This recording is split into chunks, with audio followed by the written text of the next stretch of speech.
When I first got to college in 1986, the sheriff of Jefferson Parish announced publicly that he was going to have his deputies stop every black man driving a rinky-dink car, was the words he used, because he assumed that they were up to no good. Again, the words that he used. And never had we, as white anti-apartheid activists, made a connection, which was so obvious, of course, to any person of color. To us, it was separate issues. Pretty traditionally, if you had 5 black men together at any given time, there was a cop.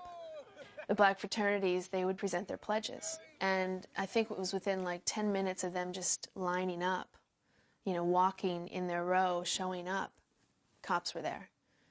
And they didn't break it up, they just stood.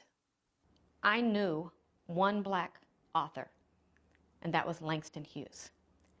And that was another real breaking point for me, was when my students wanted black poets.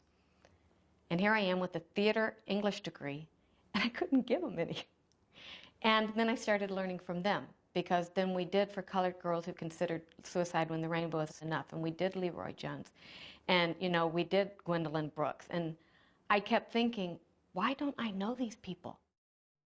Living in Iowa, what we would see a lot with violence against women is that if you were raped by a fairly affluent young man who happened to be white and was in a fraternity, there was no hope of getting justice.